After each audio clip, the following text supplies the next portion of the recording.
Дана Жұлдыз Нұргүл Сүлеймен. Қайырлы кеш.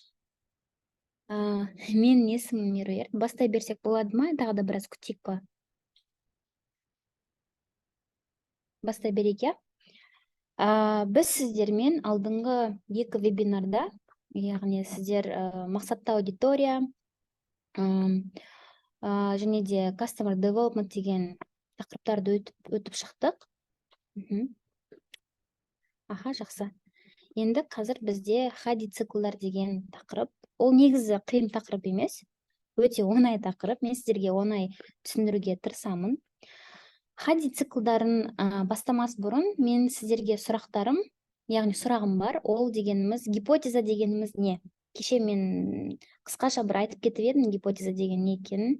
Сіздер микрофондарыңызды қосып, біраз мені қолдап деген сияқты сұраққа жауап берсеңіздер болады.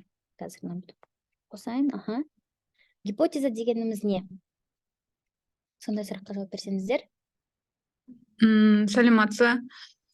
Гипотеза менің ойымша, мысалы бір нәрсені жаңағы предполагать етіп, сол нәрсені жасап қарап, пробовать етіп қарап, если получится, не получится деген сияқты. Мысалы товар сатсаң, мысалы соны несеп қарау, жаңағы қалай примерно жаңағы жасап қарап, егер сол өтіп жатса, мысалы сол жасаған затың, значит, ол сенің гипотезаң жаңағы жұмыс жасап тұр деген сөз. Примерно менің түсінігім бойынша.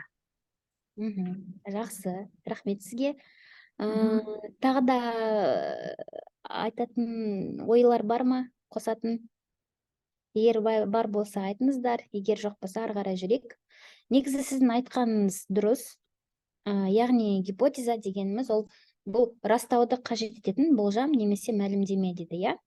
Ол гипотеза, ол фактмен расталмаған біздің, яғни болжамымыз, біздің ойларымыз бизнеске қатысты.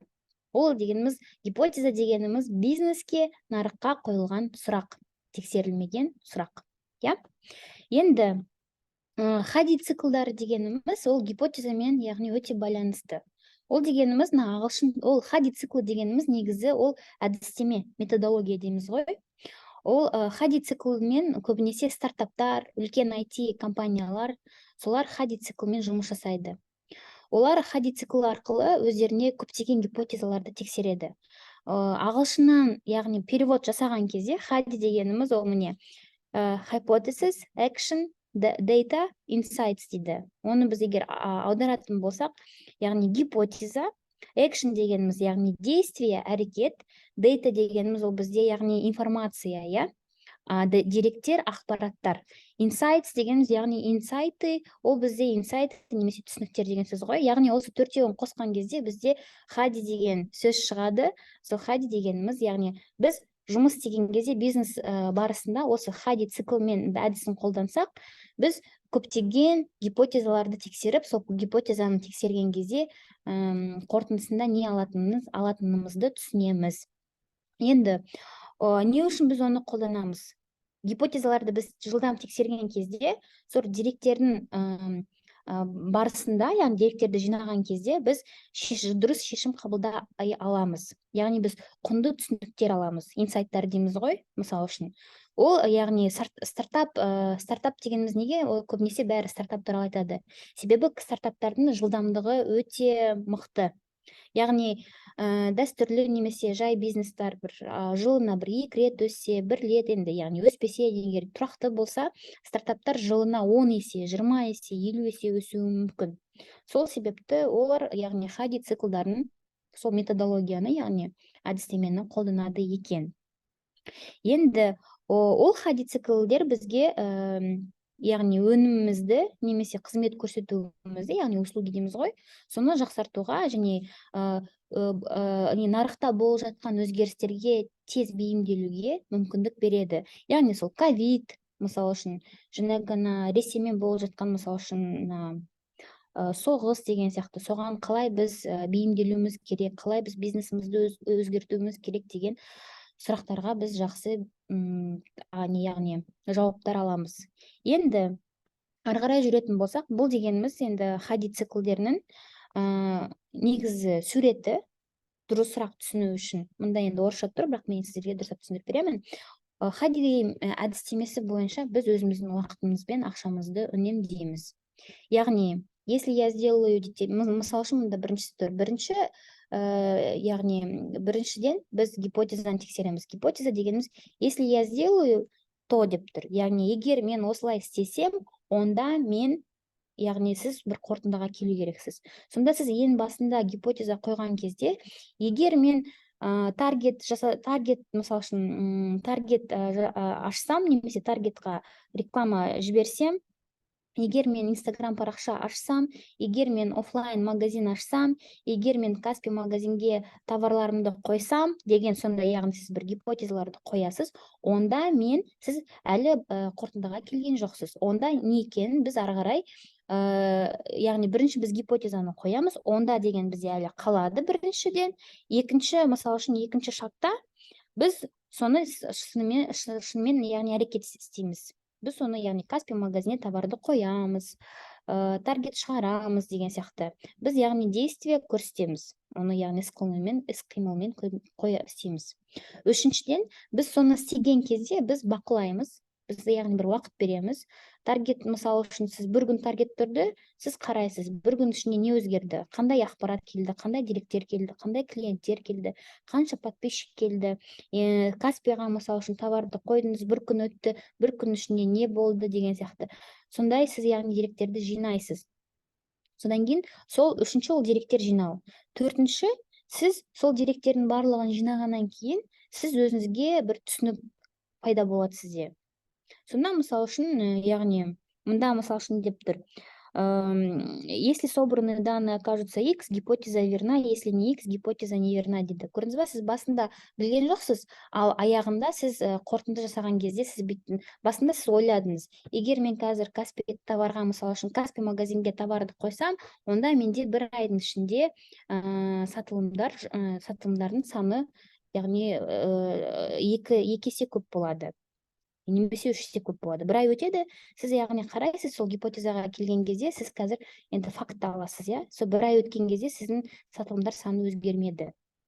Немесе сатылымдар саны өзгерді, немесе яғни ол 3 есе көп болып өзгерді. Яғни сіздің гипотезаңыз тұжырымдалды, подтвердился, кешіріңіздер. Немесе ол енді гипотеза дұрыс жұмыс жасаған жоқ. Яғни сіз гипотезаны қойған кезде қалай гипотеза қою керектігін түсіну керексіз. Яғни, сіз әрбір гипотеза тексерген сайын, оны қалай, яғни қандай бағытта жүру керектігін сіз түсінік аласыз. Енді біз оны, яғни, не үшін қолданамыз? Яғни, біз ол бизнесті бізге қалай көмектеседі дейді. Бизнесті, мысал үшін, ол негізгі біз шектеушіліктерге қарау керекпіз. Ограничение дейміз ғой бизнесті. Мысал үшін, әр бизнеста өзінің бір шектеушіліктері болады, ограничение. Ол дегеніміз ақша, ол дегеніміз адамдар, яғни команда, ол дегеніміз енді сол қаражат, ол дегеніміз яғни мүмкін сізде телефон жоқ, интернет жоқ, компьютер жоқ, сізге мысал үшін жақсы суреттер істеу керек.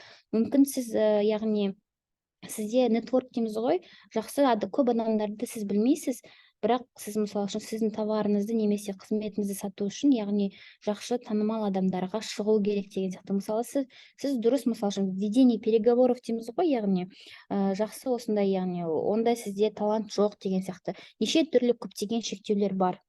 Сіз сол шектеулердің барлығын, мысал үшін, өзіңіз жинасаңыз бір жерге, сіз сол шектеулердің арқасында, яғни сіздіге тез өсу үшін осы фактілер, осы, яғни шектеушіліктер, яғни, как говорится, кедергі болады. Сіз соларды, яғни, жинайсыз, сондай ақпаратты. Және сіз сол жинаған бүкіл ақпараттың ішінен 10-20, енді бастаған кезде бір 5 шектеушіліктен бастауға болады. Сол 5 шектеушіліктен бастап, соларды тұжырымдап, яғни тексере бастаған кезде, сіз, яғни, бизнесіңіз өсуге, ол сізге көмектеседі. Мысал үшін, егер сіз қазіргі смартфондармен, яғни компьютермен егер дұрыс қолдана алмасаңыз, бұл яғни сіздің шектеушілігіңіз. дұрыс па? Қазіргі таңда мысалы үшін әрбір бизнес көбінесе жақсы, яғни мобилограф дейді, инстаграм дейді, сайттары бар, және олардың командасында, яғни продажниктер дейміз ғой, сату бөлімі болады, олар жақсы сөйлеседі. Егер сізде мысалы үшін осылардың барлығы болмаса, ол яғни сіздің шектеушіліктеріңіз. Сіз соларды анықтайсыз, содан кейін оларды яғни тексересіз. Оны сол шектеушілікті жою үшін не істеу керек? Гипотеза құрасыз. Енді сәттілікке, табысқа әкелмейтін гипотезалардан бас тарту керек дейді. Ол әлсіз гипотезалар дейді. Ол дегеніміз қалай енді? Сіздің сол енді ең өзекті шектеушіліктеріңіз бар, және де жай енді жай кедергілеріңіз бар. Сіз енді адам деген ол өзі біраз негізі қиын жан ғой. Өздеріне ең қатты кедергі болып тұрған затты өзгерткісі келмейді, оңай заттарды өзгерткісі келеді де, содан кейін ана үлкен өзекті шектеушіліктерді, кедергілерге мән бермейді. Бұл деген енді сіздің ол работа над мышлением дейді ғой, сіздің енді мышлениеңізбен жұмыс жасап деген сияқты сіз өзіңізді енді должны уметь побороть себя. Ол дегеніміз предпринимательское мышление дейміз, ол кәсіпкерлік мышление, қазақша қалай екенін ұмытып қалдым, кешірерсіздер.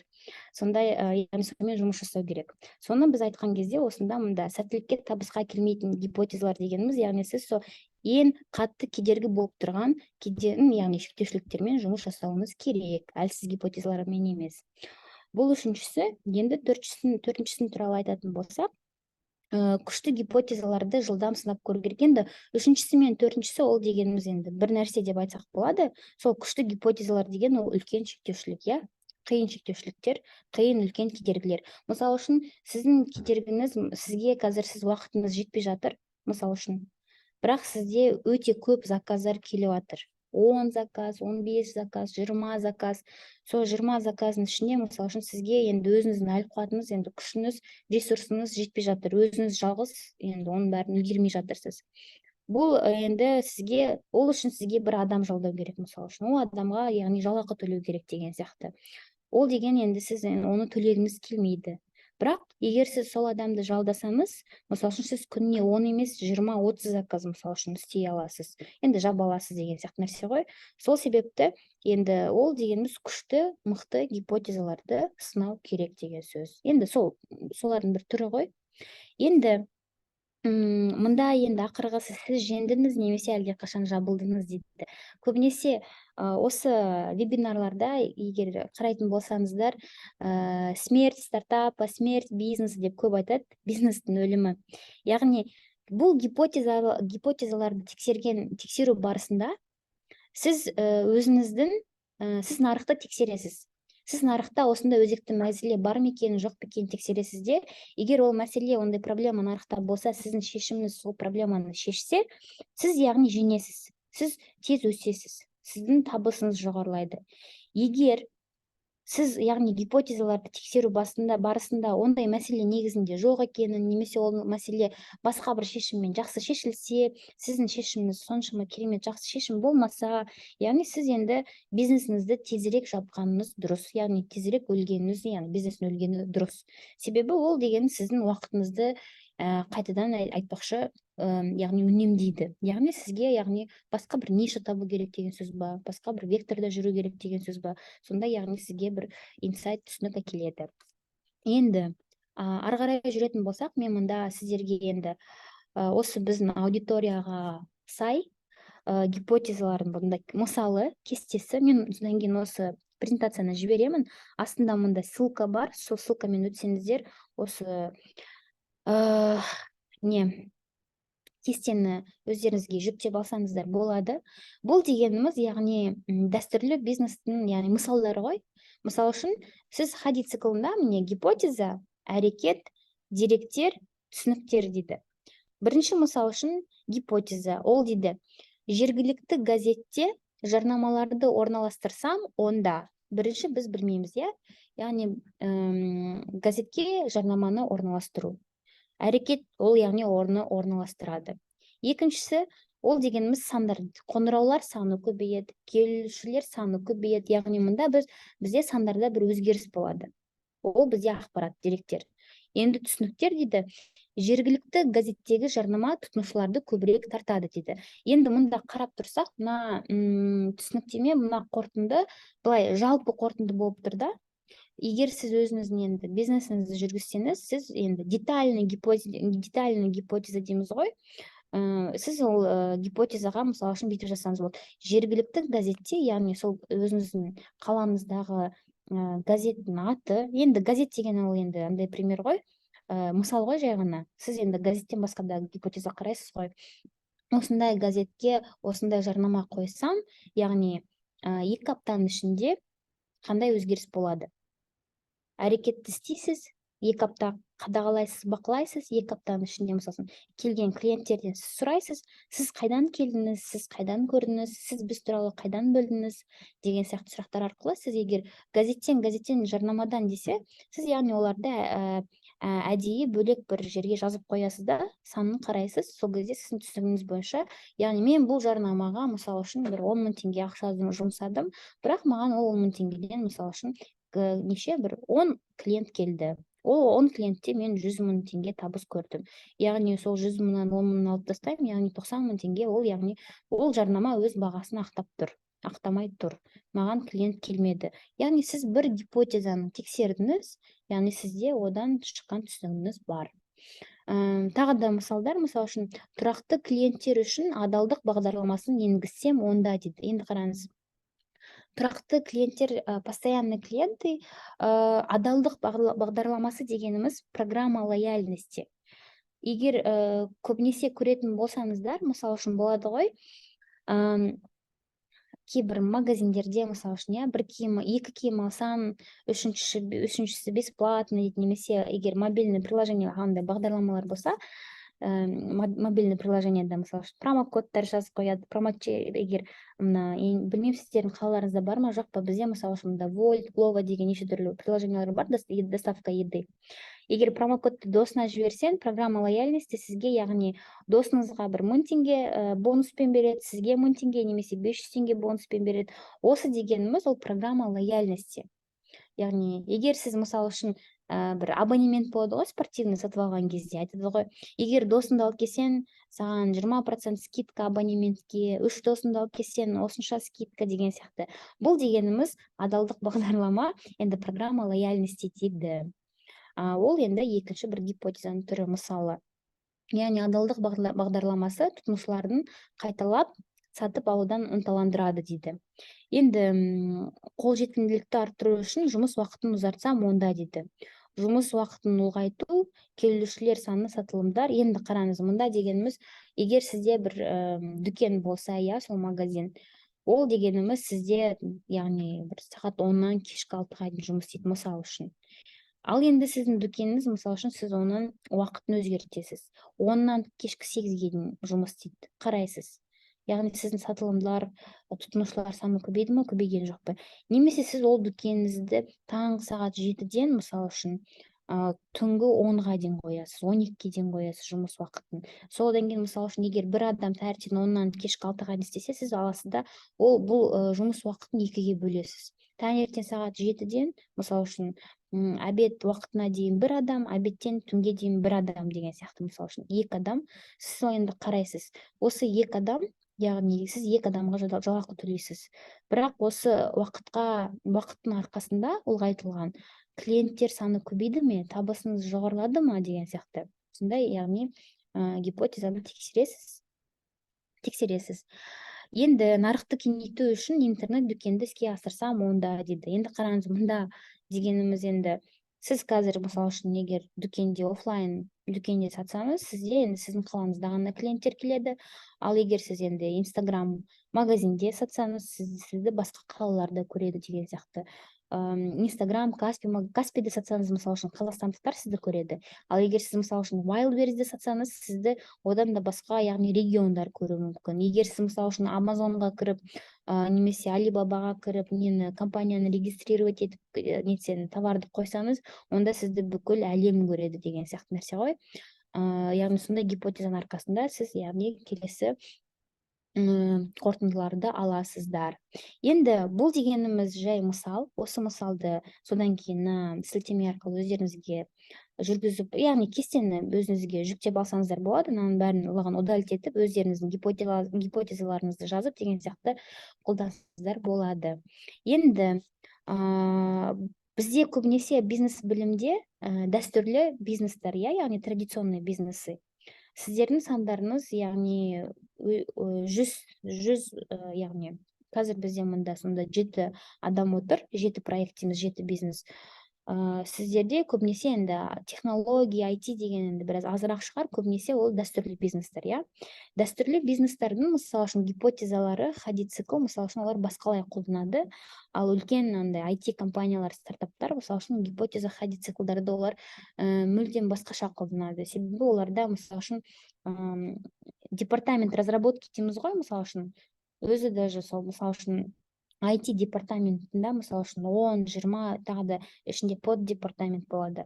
Оның ішінде өздері біреу, мысалы үшін, дизайнды разрабатывать етеді, дизайнға полностью, яғни внимание бөледі. Кейбіреулері, мысалы үшін, яғни мобильное приложение. Енді олар көп бөлінеді де, солардың ішінде олар көп нәрсені тексеру керек. Оларда гипотезалар өте көп, және олар әртүрлі. Сол себепті мұнда сіздерді шатастырғым келмейді. Сол себепті мұнда бір гипотезаның ең негізгі дәстүрлі бизнеске арналған 6 түрін мен презентацияға мұнда салып қойдым. Соның ең біріншісі, мысалы үшін, ол сатылымның өсу туралы гипотезалар дейді. Мұнда бір қате бар екен қазақшада, кешіріңіздер. Яғни ол дегеніміз, егер сіз біріншіден өзіңіздің қызметіңіздің немесе өніміңіздің бағасын өзгертсеңіз, яғни сіз өзгертіп көресіз, содан кейін, яғни аяғында не аласыз, соны яғни бақылайсыз. Келесі, жаңа маркетинг стратегиялары және өткізу арналарын енгізу дейді. Егер сізде қазір клиенттеріңіз, мысалы үшін, сарафанное радио, немесе, яғни, радио болса, мысалы үшін, бір жағына, ол дегеніміз бір канал сізге келетін адамдар.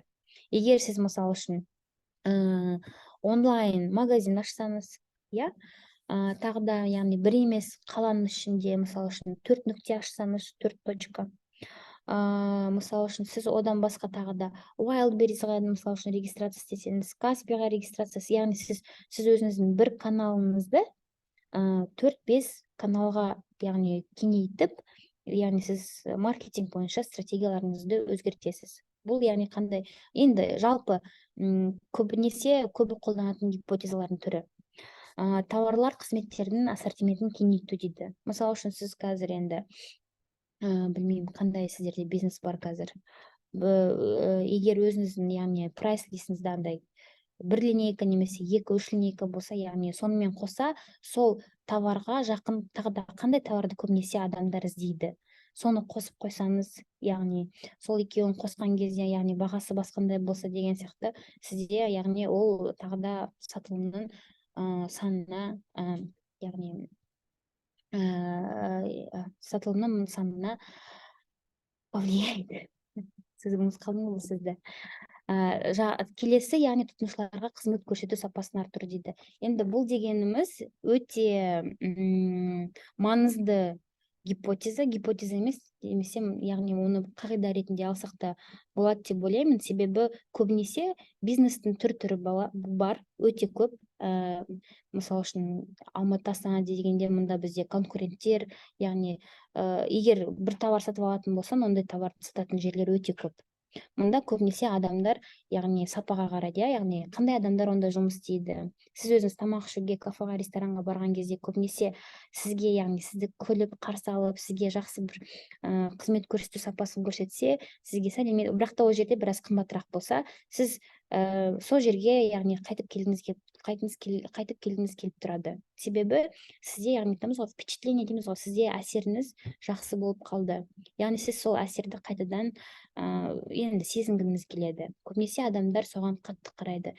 Кез келген зат алған кезде, кез келген қызмет көрсету, яғни, біреуден, яғни, сатып алған кезде, егер адамның әсері жақсы болса, адам соған қайтадан оралғысы келіп тұрады. Себебі күнделікті бізде жұмыс көп, яғни, өзіміздің үйдегі шаруаларымыз көп, яғни, енді стресс, проблемалар деген сияқты ондай заттар өте көп. Ал біз сондай бір товар алып, қызмет көрсетіп алған кезде әсеріміз күшті болса, біз соған кейде енді готовы переплатить дейміз ғой. Сол себепті бұл гипотезаны негізі барлық бизнесқа қолданған жөн. Бұл гипотезаның арқасында негізгі былай экономиканың, яғни біздің деңгейі көтеріледі, негізі қарап отырсаңыздар. Енді екіншісі, ол дегеніміз тұтынушылардың тәжірибесін жақсарту туралы гипотезалар дейді. Ол дегеніміз тұтынушыларға қызмет көрсету процесін оңтайландыру деп жазып қойыппын. Яғни қараңыздар, қызмет көрсету, сіздің товарыңызды алған кезде, мысалы үшін сізде өте керемет товар, бірақ сіздің товарыңызды сатып алу үшін, мысалы үшін сіздің клиентіңіз оны Инстаграмда көреді, Инстаграмда оның бағасы жоқ, сіз анда жазып қоясыз, мысалы үшін маған WhatsApp-қа жазыңыз деп. Ол яғни бұл сілтемемен WhatsApp-қа өтеді, немесе ол сілтеме дұрыс болмайды, немесе ол сілтеме сіздің, яғни биода сілтемеңіз мүлдем болмайды, мысалы үшін, яғни ол яғни сілтемеден өтеді, ол сілтемеден сізге жазады, мысалы үшін, түнгі 1, 2, 3 кез келген уақыт. Ол сіз аласыз да, мысалы үшін, оған сіз өзіңіз жауап бересіз, сіз оған яғни 2-3 күннен кейін жауап берсеңіз, яғни сондай көптеген процестер болады. Сол кезде сіз клиент тұрғысынан сіз қарау керексіз. Клиент сіздің товарыңызды алғысы келді ма? Ол яғни ол доступный дейміз ғой, өте жылдам болу керек қызмет көрсету. Егер ол жылдам болса, яғни ол кісі өзінің, яғни проблемасын тез шешті деген сөз. Уақыт ол бізге өте маңызды фактор болып табылады. Сол себепті сізге клиент тұрғысынан тексеру керек. Бұл деген енді маңызды гипотезалардың бірі болып саналады.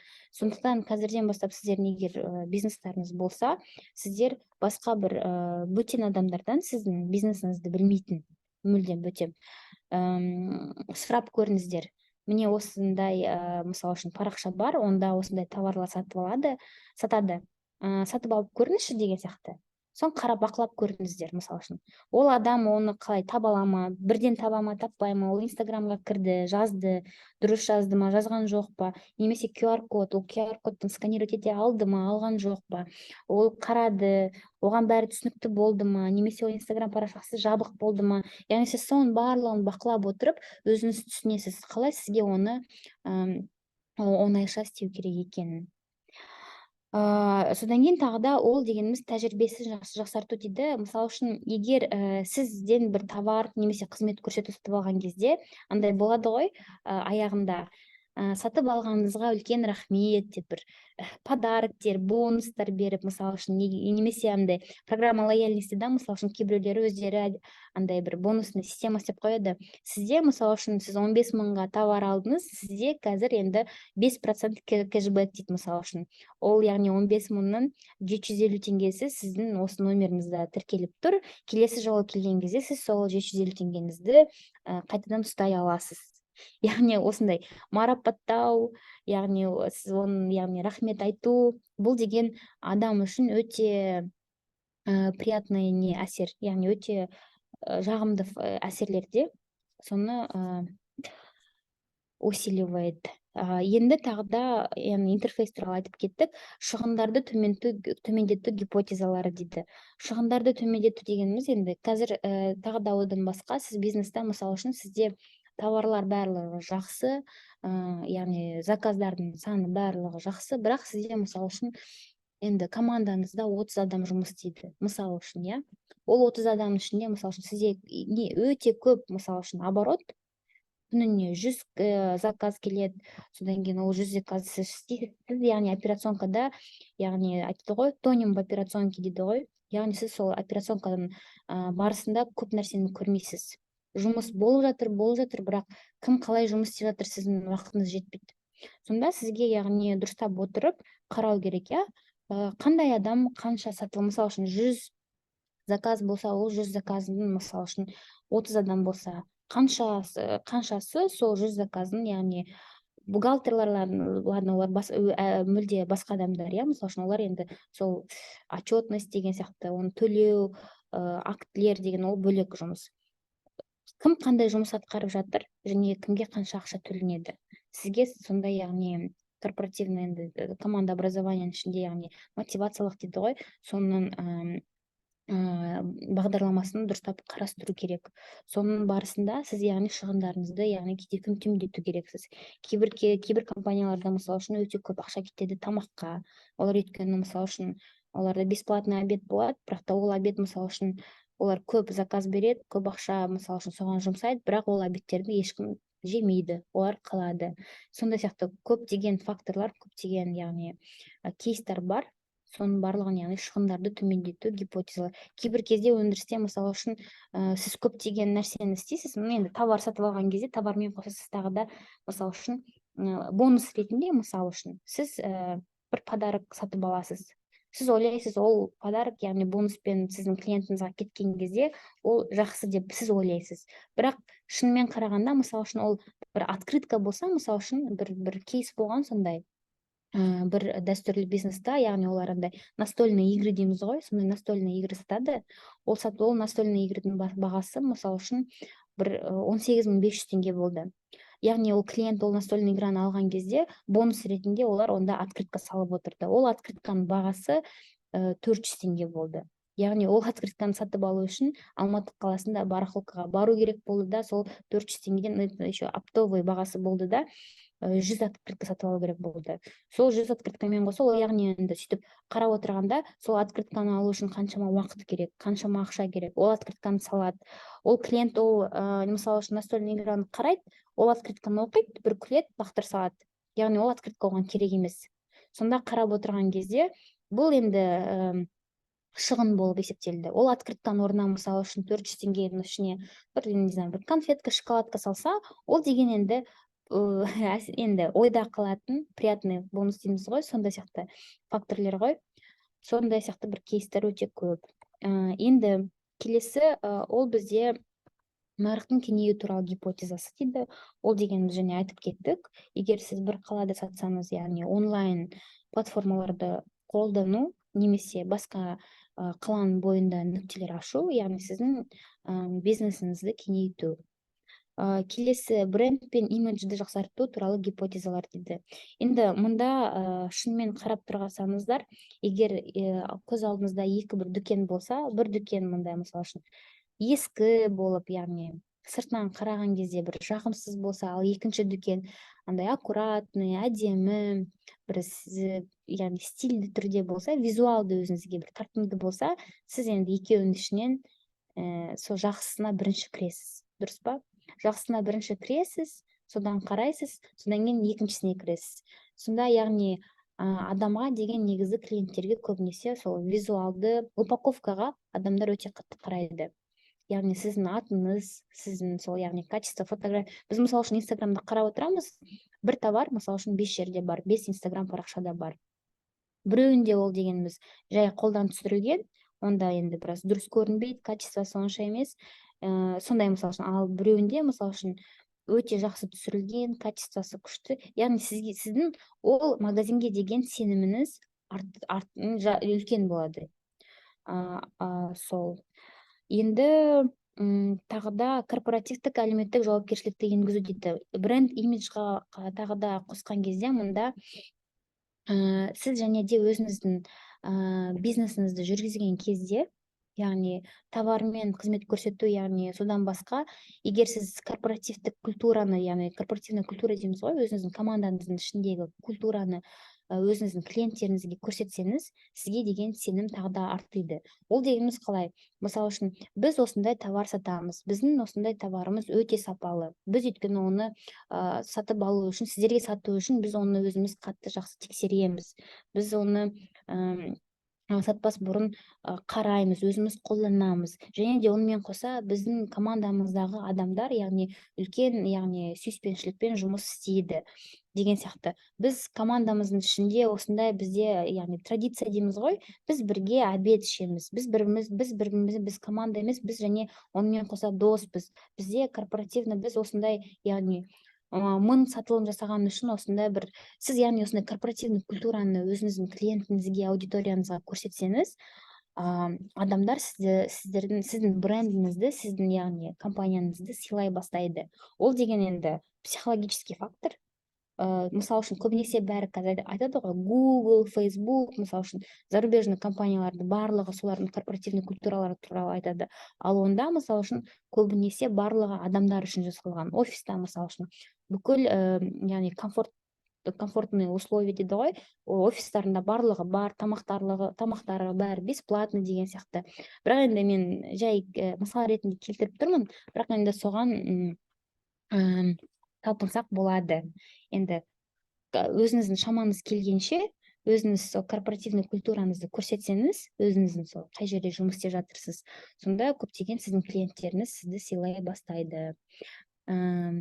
Және де болады ғой, кейбіреулері мысал үшін товар сатқан кезде, біз қазір мысал үшін Абай ауданында өрт болды, мен көрдім бірнеше жарнамада, мысал үшін курс сататын жарнамалардың бизнестарында олар айтады, біз бір күн вебинар істейміз, мастер-класс дейді, біз ол мастер-класстың аяғында өзіміздің курсымызды сатамыз дейді.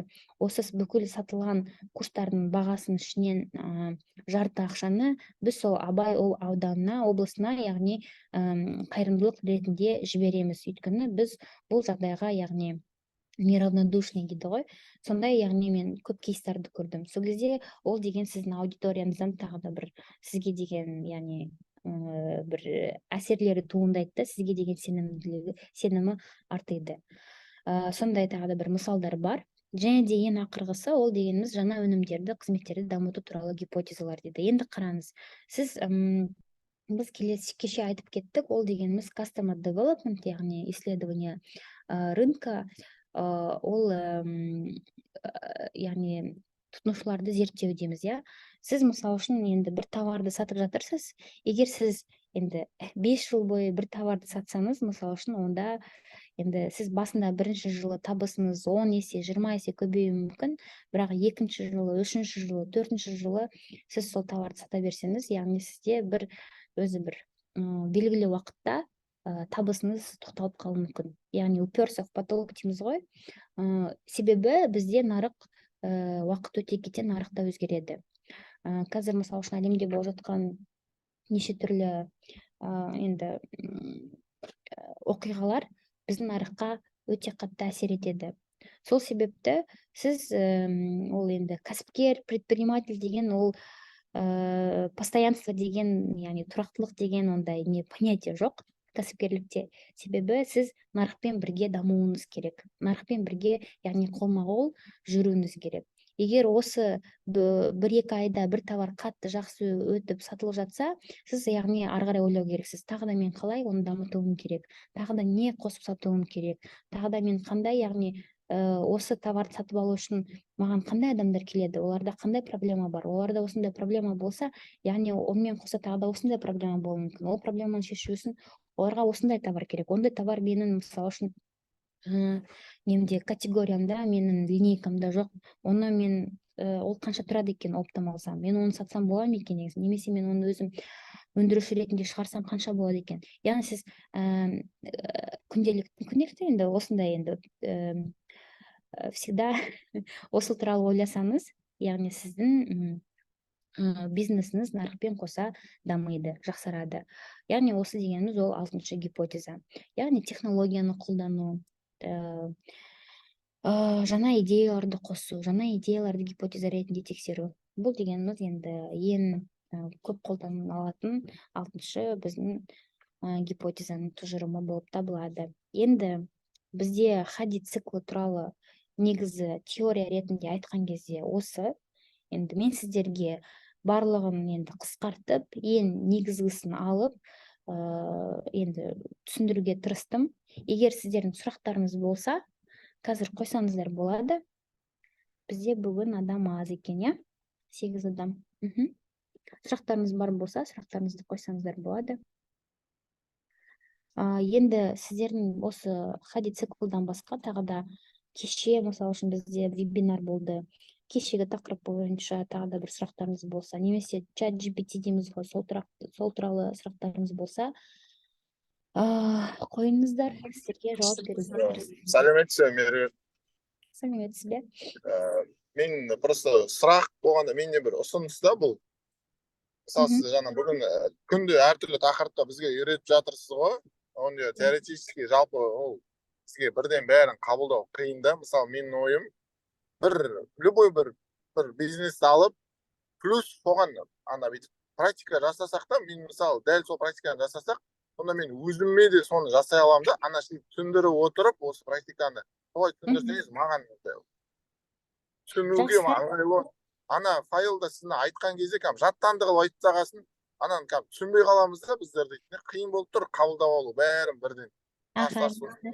Сол жағын бір шамалы қарапайым болып, бір затты практика қылып алып, міне мынаның характеристикасы осылай тексереміз десеңіз, маған жеңіл болары түсіну. Жақсы. Сүлеймен, давайте біз енді бизнес кейсімізді қазір практика ретінде қарап көрейік. Мен негізі осы алдында 2 вебинарда чат GPT-ді қосып, қалай оны тезірек тексертуге, қалай тезірек аудитория дейді ғой, соны табуға көрсеткенмін негізі. Қазір бізде де уақыт бар, бір 40 минуттай. Осы енді аудиторияда отырған 19 адамдыкін үлгерсек барлығын істеп көрейік. Сіз енді Сүлеймен өзіңіздің бизнесіңіз туралы айтып кетсеңіз, сіз не істеп жатырсыз қазір? Сонда сізге қандай гипотезалар тексеру керектігін сұрап көрейік. Содан кейін мен сізге оны көшіріп жіберем. Зумға сіз өзіңізге жазып аласыз, иә? Менде шағын кофейня. Менің кофейням ауылдық жерде да. Біздің население 50 мың, 60 мың халық. Бізде енді кофені көп неде жан жағын қосқан кезде 50-60 мыңда енді көп тұтынбайды кофені енді, бірақ қабылдайтын адамдар бар, ішетін адамдар күнделікті. Но мен енді соны как-то бір көбейткім келеді да, соның енді шешімін табу үшін осында жүрмін ғой, мен осы сабақтарда түсініп. Соны бір қарап көрейік. Мен сіз маған телеграмда жаздыңыз, иә, үй жұмысын жібердіңіз, иә, портрет клиента. Сонда мен сізге потом ответ жаздым. Жақсы. 50 мың, 60 мың адам. Енді қараңыз, мен сізге қоятын сұрағым, сіздің қазір не ашайық, дейміз. Мысалы үшін сізде күнделікті, сіз өзіңізде бір кестеңіз бар ма? Сіз күнделікті қанша адам сізден кофе сатып алады? Бұл кофені, мысалы, сіз қандай түрде жасайсыз? Мысалы үшін бізде қалада кофейняларда андай зерно дейміз ғой, ол зерно өте бір қымбат зерно болады. Олардың зерноның түр-түрісі болады. Бізде, мысалы үшін, офиста жұмыс істейтін адамдар ол зерноны кофені сатып алған кезде сұрайды, ол кофенің түр-түрі болады, мысалы үшін. И енді ол аудитория деген ол таңдайтын аудитория ғой бізде, мысалы үшін, үлкен қалаларда. Яғни спрос бар. Ал енді сізде, мысалы үшін, 50-60 мың адам болса, сізге бірінші сұрақ. Ол 50-60 мың адамның ішінде, яғни қанша қанша адам жұмыс істейді компанияда, мысалы үшін, біріншіден. Өйткені, мысалы үшін, сіздің кофе сатып алатын адамдар көбінесе, менің ойымша, ол компанияда жұмыс істейтін, яғни адамдар кофе деген не екен, яғни танытпай, андай болады ғой, взбодриться дейміз ғой. Немесе таңертең ерте тұрып жұмыс істейтін адамдар. Ол деген бұл гипотеза, мысалы үшін. Енді сіз сол сұраққа жауап берсеңіз, біз қазір поканадан сұрап көрейік, иә? Менде бізде кофені көп тұтынатын, бізде жаңа ауылдық жер болғанда жаңа айттым, бізде үлкен компаниялар, офистер почти жоқтың қасы, көп емес, шамалы, бірең сараң. Сосын тек қана осы аудандық акимат, мектептің мұғалімдері, сонда жұмыс жасайтын адамдар, сосын больницада, үкіметте жұмыс жасайтын адамдар ғой, основном. Тек солар келіп жұмысқа баратқанда или жұмыстан келе жатқанда, кешке мүмкін серуенге шыққан кезде, сол кешке серуенге шыққан кездегі адамдар, сосын жаңағы тек акиматтағы адамдар ғой. Басқа бізде андай офистер жоқ та, көп ондай бір дамымағанда, қалаларда енді офис көп, не көп, соның астынан ашықтаған кофейняның уже оларда уже постоянный клиенттер бар. Ал менде уже постоянный клиенттерім аз. Мен сол постоянный клиенттерімді көбейткім келеді да. Сол жайын сұрақ көрейік чат GPT-дан. Как осы население аз жерде, ауылдық жерде, как развить кофейня дейміз бе? Мысалы үшін, қазір біз бірінші мынандай сұрақ қойдық, содан кейін сіздің сұрағыңызды қойып көреміз. Мысалы үшін айтады, население 50 тысяч, 60 тысяч человек, есть ли спрос на кофейный бизнес, какие гипотезы я могу проверить? Бұл бірінші сұрақ дегеніміз, ол негізі қанша спрос бар сіздің, яғни ауылыңызда, иә, сол тексеру үшін гипотезалар қазір бізге жазады, а потом біз, мысалы үшін, конкуренция, исследуйте наличие других кофеин, заведений, потребительское предпочтение дейді. Мысалы үшін, сізде қазір ауылда қанша кофейнялар бар, сіздің конкуренттеріңіз, солардың саны бір 2, 3, 5, 10 деген сияқты. көбінесе сол мысалы үшін сіз бір бақылап көрсеңіз болады, көбінесе басқа адамдар солардан кофе алады, иә. Мысалы үшін сіз қарап тұрыңыз, бір өзі бір кофейня бар, соның біріншіден мысалы үшін сіз ассортиментіңізді қарасаңыз болады, ол кофеден басқа тағы да қандай заттар сатады, оның тұрған расположениесі қай жерде. Яғни бір-екі кісі кофе сатып алып кетіп бара жатыр, мысалы үшін сіз содан кейін қасына барып сұрасаңыз болады, сіз осы жерден кофе, яғни постоянно аласыз ба деген сияқты, сізге осы жерде ұнай ма деген жай ғана бір сұрақтарды мысалы үшін интервью ретінде сұрап көрсеңіз болады. Потребительское предпочтение дейді. Мындай жалпы сұрақтар кетті: локация, демографические данные, анализ конкуренции дейді. Окей, енді мысалы үшін біз қалай сұраймыз? Целевая аудитория, мысалы үшін, целевая аудитория населенного пункта, это на 60 тысяч человек.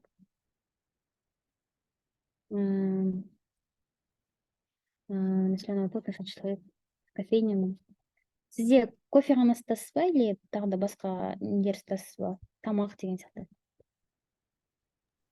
Бізде кофейняда жаңағы милкшейк, молочный коктейль, общем, сосын горячий самса, сосиска в тесте, вот сондай заттар бар, пирожки. Населенного пункта дейді. Қазір көрейік, енді мына жерде зависимость студенты, молодежь дейді. Енді сіздерде студенты, молодежь бар ма, работающий профессионал дейді. Мында бар ғой, енді сіздің бизнесіңізде бұл дегеніміз бізде ауыл ғой. Мында чат GPT көбінесе көп ондай сұрақтарға, мысалы үшін барлық сұрақтарға жауап бере алмайды. Мында мен сізге деген айтатын яғни кеңесім, ол қазір сіз енді өзіңіз айтып тұрсыз ғой, бақылауыңыз бойынша кешке жақын сатып алады деп тұрсыз. Сіздің конкуренттеріңіз, яғни сол таблицаға сіз портрет, сіз жаңа маған үй жұмысында телеграмда жазып жіберіпсіз, сізде мысалы үшін сіз айтып тұрсыз, жынысы ер, 47 жастағы бизнесмен деп тұрсыз. Мысалы үшін бизнесмен, иә, көп балалы, оның яғни таңертеңнен кешке дейін жұмыс істейді. Бұл сіздің бірінші портретіңіз, яғни бизнесмен, жұмысқа бара жатқан кезде сатып алады. Яғни сіз енді қарайсыз, сіздің ауылыңызда, сіз өзіңіз айтқандай, мектептер көп, мектепте мысалы үшін көбі жұмыс істейді, сол мектепке баратын жолда, мысалы үшін, сол мектептің қасында, мысалы үшін, сол мектептің қасына сіз бір гипотеза қойсаңыз болады, таңертең сол жерге сізде кофейный бизнес бір точкада ма, или андай жылжымалы ма? Сүлеймен?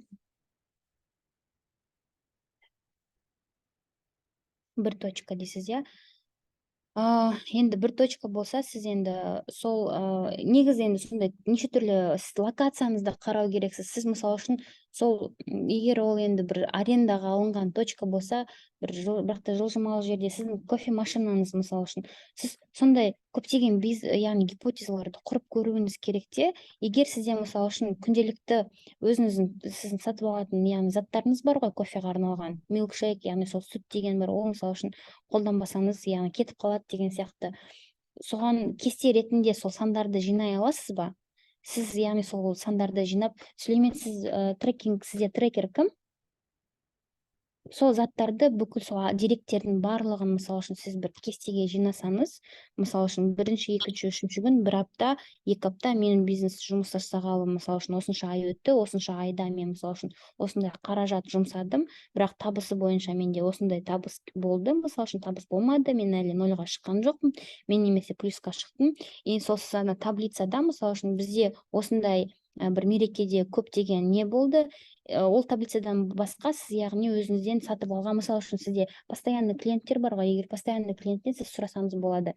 Сіз енді ол не үшін сізден қайтадан келіп сатып алады? Оларға, яғни сіздің постоянный клиентіңізде сіздің сол кофеңізда ма, может быть, сіздің самсаңызда ма, немесе милкшейкта, яғни оған бір сіздің тауарыңыз ұнайтын шығар. Ол яғни қандай товар? Сіз соны яғни білу керексіз. Яғни сізде ассортиментте 10 нәрсе болса, может быть, сізге 10 емес 3 нәрсені ғана сату керек. Сол кезде сіздің бизнесіңіз табысты болады деген сияқты. Сондай зат қой. Яғни сіз қазір көп нәрсені сатып, өзіңізді енді үлкен рискқа, яғни приводите. Сол себепті сондай, яғни ең бірінші айтатыным, сіз сол сандарды жинаңыз бір кестеге, табыстарыңызды, яғни қанша жұмыс істегеніңізді. Содан кейін сол, яғни самса дедіңіз, милкшейк дедіңіз, кофе дедіңіз, соны бір кестеге жинаңыз, яғни категорий ваших товаров, вот, яғни нелерді. Содан кейін сол деректерді жинап, яғни сіз трекеріңізбен кездесу болған кезде трекеріңізға соны көрсетіңіз. Сол кезде сіздің трекеріңіз сізге ары қарай, яғни сіздің целевой аудиторияңыз туралы, сол каздев туралы өзі бір нелер береді, заданиялар береді, нені тексеру керек, қалай қою керек деген сияқты. Сол. Трекерді қашан белгіледі? Қайдан қараймыз трекерді, мысал үшін? Қай жерде жазды ол трекерді? Трекер бізде, оны сіз кімнен сұрайсыз? Бізде Татьяна Хасанова немесе Айгуль, бізде осы программаның, яғни координатор. Жоқ, Телеграмда екінші тағы бір неге келді ғой, бір группаға, Солма трекер, мысал үшін, Орынкүл деген.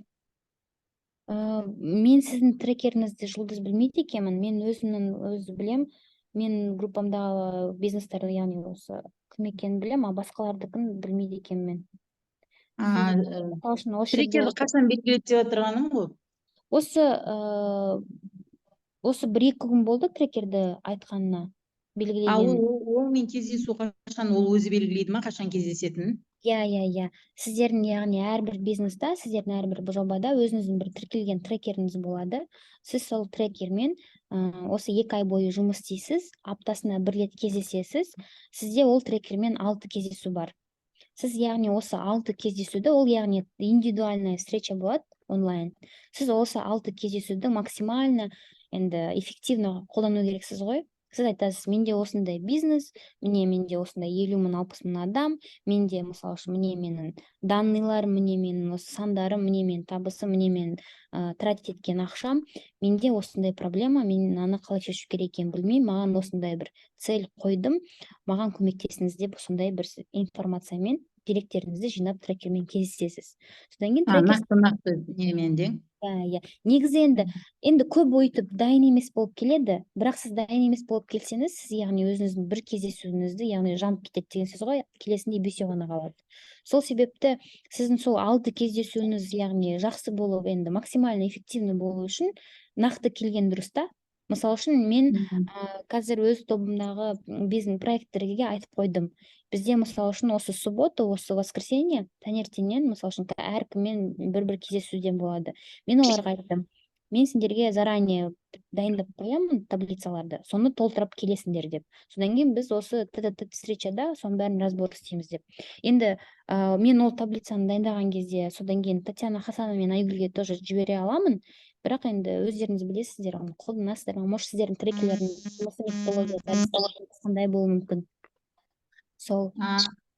Менде пилоттық жоба бір ауыл бір өнім деген селодамыз біз. Жобаның мүшесімін. Бізде жүнмен жұмыс жасаймыз, қойдың жүні, түйенің жүнімен. Біз экспортқа шығарғымыз келеді бұйымдарымызды. Так, бізде ол орысша сонда қалай болады жүн деген? Один село, один продукт. Одно село, один продукт. Бұл сіздің аты ма, сіздің жобаңыздың? Пилоттық жобаның аты, бір ауыл бір өнім деген. Әдейі осы ауылдық жерде ашып отырып, ауылдың жұмыссыз әйелдерін жұмыспен қамтып, сосын өзімізден шыққан өнімдерді экспортқа шығарамыз. Шығарып жатырмыз, жалпы шығарайын деп жатырмыз енді. Қазір күте тұрмыз. Давайте енді сізде в основном қазір қандай нелер бар сізде? Клиенттер бар көбінесе. Қайдан келеді сізге? Сондай сұрақ. Клиенттер болғанда, мысалы үшін бізге жәрмеңкелерден, сосын Инстаграмға саламыз, сондай сол жерде рекламаларды көріп келеді.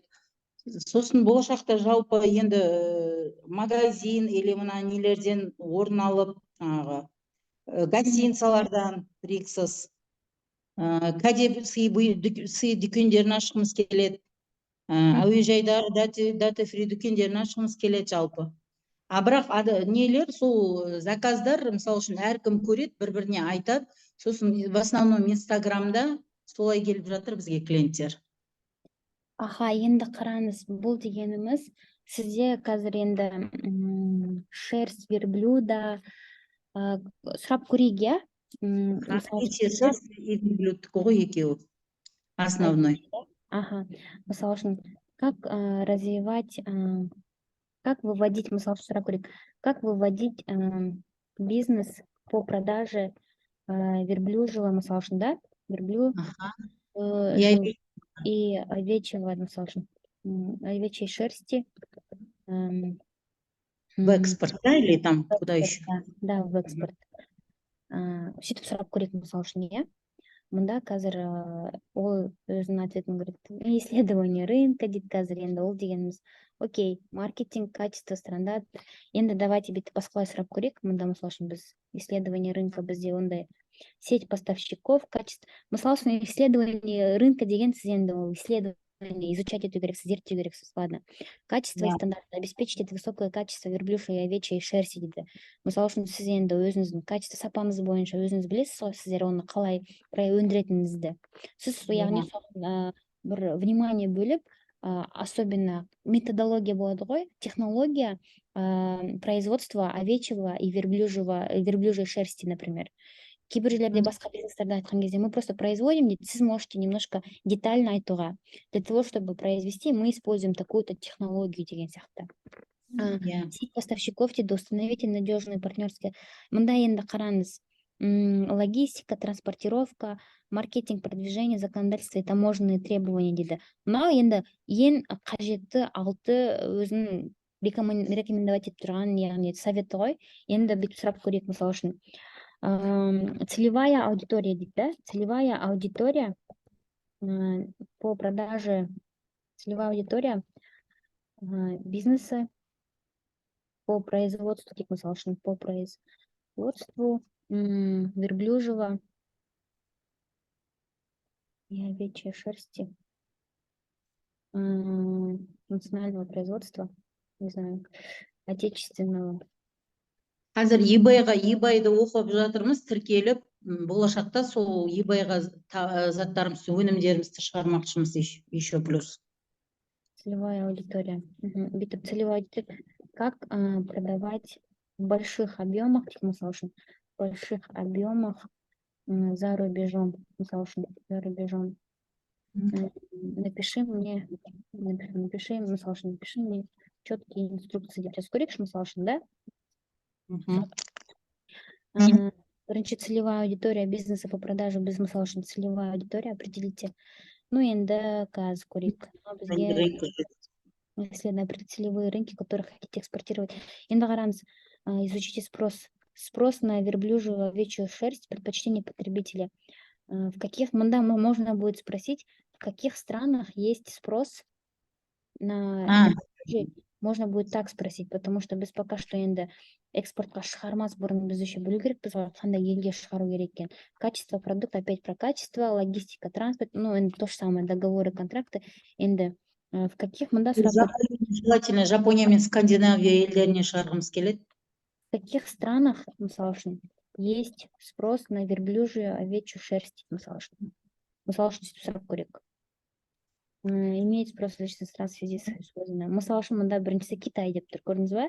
Сіз яғни eBay'ға енді Alibaba, соған мысал үшін Китай, он может представлять значительный спрос на верблюжью овечью одежды, мысал үшін ол киімге дейді, текстильных изделий қолданады екен. Екіншісі Индия деп тұр, көрдіңіз бе?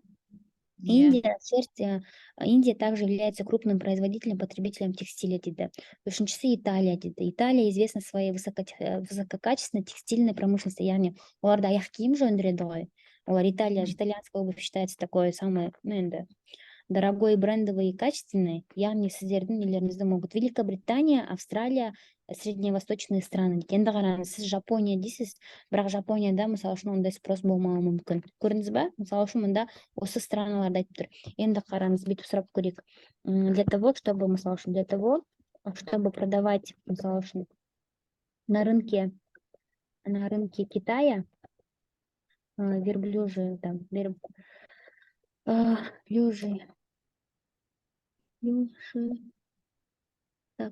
и овечья, овечья шерсть, мысал үшін, в оптом, как Куда нужно выходить деп сұрап көрейікші, куда нужно выходить деп просто сұрап көрейік, да? И как это делать, мысалы үшін. Просто на простом языке, как мы уже спрашиваем. Ол дейді қазір көреміз. Потом можем спросить, какие доступные платформы есть в Китае, дейік мысалы үшін, да? Чтобы на русском языке, потому что там же в основном все на китайском, на русском языке, чтобы массово, мысалы үшін, чтобы массово продавать верблюжью и овечью это.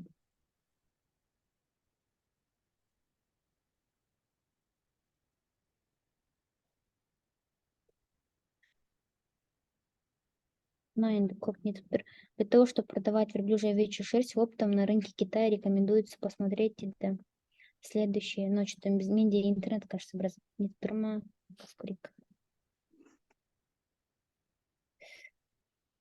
Копировать это осы маған телеграмнан жібересіз ба? Иә, сіз маған телеграмға жазып бердіңіз. Я жаздым кеше. Аха, тағы да бір жазып жіберіңіз. Мен сізге жібере саламын. Енді қараңыз, мында айтып тұр. Для того, чтобы выходить на рынок Китая, дейді, мысалы үшін сол Alibabаны айтып тұр. Alibaba является одной из крупнейших онлайн-торговых платформ деп тұр. Енді қараңыз, мында бірінші сізде маркетинговый стратегия, мысалы үшін гипотеза ретінде, иә, мына хади циклға байланысты. Сіз бүйтіп сұрап, бір гипотеза қойсаңыз болады. Егер мен Alibaba платформасына өзімнің, яғни, сол тауарларымды, яғни, енгізсем, менде, мысалы үшін, бір ай немесе 2 аптаның ішінде яғни сатылым саны өзгереді деген сонда бір гипотеза қоясыз. Бірақ мысалы үшін, егер сіз енді ол платформаны біріншіден, мысалы үшін, может, сіз білмейсіз. Может, ол платформа полностью ағылшынша немесе қытайша болады. Сізге, мысалы үшін, ол сіздің, яғни, шектеушіліктеріңіз, дұрыс па? Сіз енді оны білмеймін деп істемей емес, сіз, яғни, өзіңіздің сол өңіріңізде сондай бір қытай тілін білетін адамды тапсаңыз болады. Ол адаммен сөйлесіп, яғни, мен саған осынша ақша төлеймін, сен маған осы сайтқа, яғни, бірақ сізде ол адам сенімді адам болу керек, егер енді өзінікін істемейтіндей деген сияқты ғой. Маған платформасына осыны істеп бер деген сияқты. Чтобы енді риски уменьшить, можно будет бір адам емес, 2-3 адамға сол бір задание беруге, мысалы үшін. Бірақ ол 3 адам ол заданияны білмейді, мысалы үшін, иә? Ол үшеуі айтады, біреуі сізге бір ақпарат айтады, бір новости сіз білмейтін, сіз оны білесіз де, екіншісімен сөйлескен кезде соны айтасыз. Үшіншісімен, яғни сол үшеуі сізге 3 түрлі, мысалы үшін, немесе 3 түрлі, немесе 3 бір ақпарат береді. Сіз соның, яғни сол деректерге сүйене отырып, өзіңіздің, яғни, товарыңызды сол Alibaba-ға жақсы салып қойсаңыз болады. Яғни ол сіздің біліміңізді, сіз білетін адам болып түсіп көрінесіз де оларға, и сонда сізді ешкім тоже алдай алмайды деген сөзім ғой сізге. Енді қараңыз, Alibaba, JD.com деген является одним из ведущих онлайн рынков в Китае, дейді, көрдіңіз ба? Мен, мысалы үшін, JD.com дегенді бірінші рет көріп тұрмын. Установление, енді қараңыз, екіншісі, установление контактов с оптовыми покупателями, дейді. Проведите исследование рынка. Енді, мынау негізі исследование рынка деп бәрі айтады. Енді, может казаться, что как будто исследование рынка деген бір қиын нәрсе, керек емес нәрсе, бірақ негізі енді нарықты зерттеу деген өте дұрыс, өте керек затта. Мысалы үшін, біз қазір не істеп отырмыз? Біз сізбен қазір ChatGPT-дан сұрап отырмыз. Біз қазір, яғни, исследование рынка, исследование істеп отырмыз. Біз көп нәрсені, мысалы үшін, өйткені мен көп нәрсені білмеймін, сіз көп нәрсені білмейсіз, бірақ енді ол нарықта бизнес басқалай жұмыс істейді. Біз оның барлығын білмей, біз енді дұрыс табыс таба алмаймыз, дұрыс бизнес жасай алмаймыз. Сол себепті исследование рынка деп қайта-қайта жаза беретінім мына төбеде. Енді сізде ол дұрыс нәрсе де, соны енді хотя бы ChatGPT-ден сұрап біліп үйрену керек те, мен ойлаймын. Google-дан сұрап біліп үйрену керек. Сол. Қазір мынау жазып жатыр, менде интернет либо слабый, либо не знаю не болып тұрғанын. Қазір давайте бүйтіп істеу керек. Я исследование рынка жасау керек обязательно. Өйткені сіз, мысалы үшін, Жапония дейсіз, және бізде, мысалы үшін, мында Жапония емес, вообще басқа. Қазір мне мынаны бүйтіп біз аламыз да, қазір қайтадан сұрап көреміз, чтобы толығымен бізге жауап беріп, пути стратегии. Мысалы үшін, распиши мне. Бізде қазір Қырғызстаннан заказдар бар, мысалы үшін. Жақсы. Можно будет потом Қырғызстанға, мысалы үшін, отдельно. Егер сізде Қырғызстаннан үлкен оптым көп мөлшерде алып ма сізде? Енді пока біздер еще игрушки ойыншықтар жасаймыз жүннен. Сол ойыншықтардан түйе заказ беріп жатыр, 100 түйе. Онда сіз, яғни сол енді сізден қай адам сатып алып жатыр, мысалы үшін, иә? Ол бір компания ғой. Ол компания немен айналысады? Енді ақырындап білсеңіз болады. Ол компания, мысалы үшін, ол компанияның басқа конкуренттері бар, мысалы үшін. Сол конкуренттеріңізге енді болады коммерческие предложения дейді ғой. Әдемі енді этичный образбен тоже жіберсеңіз болады, чтобы сізде енді продажа больше было.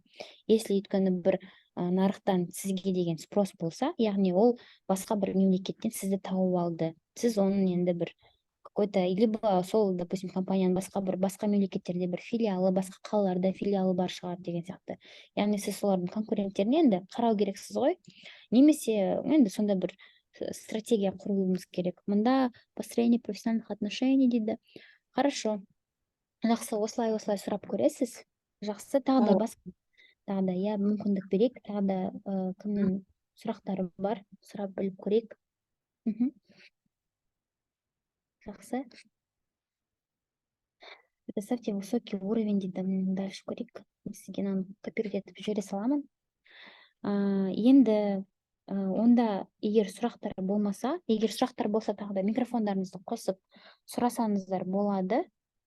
Сұрақтарыңыз болмаса, онда енді бүгінгі осы. Енді жаңа сіздің Сүлеймен айтып кеткен бойынша, сіз айттыңыз ғой, практика бойынша көп информация, көп не деп. Мен сіздерге айтатын кеңесім, сіздер енді спикерлардан сұрап көріңіз нақты. Мысалы үшін, мен вебинар жүргізген кезде ақырында осы чат GPT-ді қосып, сол тақырыпқа байланысты целевой аудитория деп әрбір бизнесқа шығаруға тырысамын. Яғни бір сұрақтар қоюға тырысамын, осындай яғни кеңестер беремін. Сол сияқты сіздерде, мысалы үшін, егер спикер бір теманы айтатын болса, егер түсінбей жатсаңыз, ұялмай сұрағандарыңыз дұрыс. Өйткені осы бүкіл бизнес білім бағдарламасы негізінен сол сіздердің бизнестарыңызды упаковывать етіп, сіздерді, яғни сол сандарды қалай реттеу керек, деректерді қалай реттеу керек, бизнесті негізі қалай жүргізу керек. Сол егер ертең сіз, мысалы үшін, сол Alibaba болсын, яғни басқа да платформаларға шығатын болсаңыз, онлайн, мысалы үшін, ең бірінші Қазақстан, мысалы үшін, отечественный производитель на платформе Alibaba деп егер айтатын болса, ертең барлығы қолдайтын болады деген сияқты ғой, сондай заттар. Жарайды, онда сұрақтарыңыз болмаса, онда бүгінге осы. Рахмет. Қазір сіздерге көшіріп жіберем телеграмға, кім менен сұрады. Так, мында бірдеңе. Есенжан. Так, маған телеграмға, қазір мен сіздерге телеграмымды жазып жіберем тағы да. Осыған жазсаңыздар болады. Содан кейін тағы да айтайын дегенім, сіздер маған телеграмға сұрақтарыңыз болса жаза беріңіздер. Мен сіздерге бірден емес, осы бір күннің ішінде, 2 күн ішінде жауап жазамын. Өйткені бізде вебинар енді түнде өтеді. Мен уақытым қазір сіздердің уақыттарыңызға қосқан кезде 1 сағат. Мен немесе түнде, немесе келесі күні жұмыстан кейін бір уақытым босаған кезде дұрыстап отырып сіздердің сұрақтарыңызға жауап беруге тырысамын. Сүлеймен, сіздің енді айтқан кеңесіңіз бойынша, сіздің портретіңіз үй жұмысы бойынша, сіз ашып қарап көріңіз. Мен айтқан заттарды істеңіз, содан кейін егер сол кестелерді істесеңіз, енді маған жіберсеңіз болады. Мен өзім бір қарап, не жетеді, не жетіспейді, яғни сіздерге бір сұрақ қойып, сондай бүйтіп көмектесе аламын. Так. Болды, енді басқа сұрақ жоқ, я? Жақсы, онда бүгінгіге осы. Барлықтарыңызға үлкен рахмет. Енді бизнестеріңіз жақсы болсын, табысты болсын, күшлеп тұрып осы енді алған білімді қолданыңыздар. Бүгінге осы. Сау болыңыздар. Спасибо большое. Спасибо большое. Сау болыңыздар. Жақсы. Сау болыңыздар.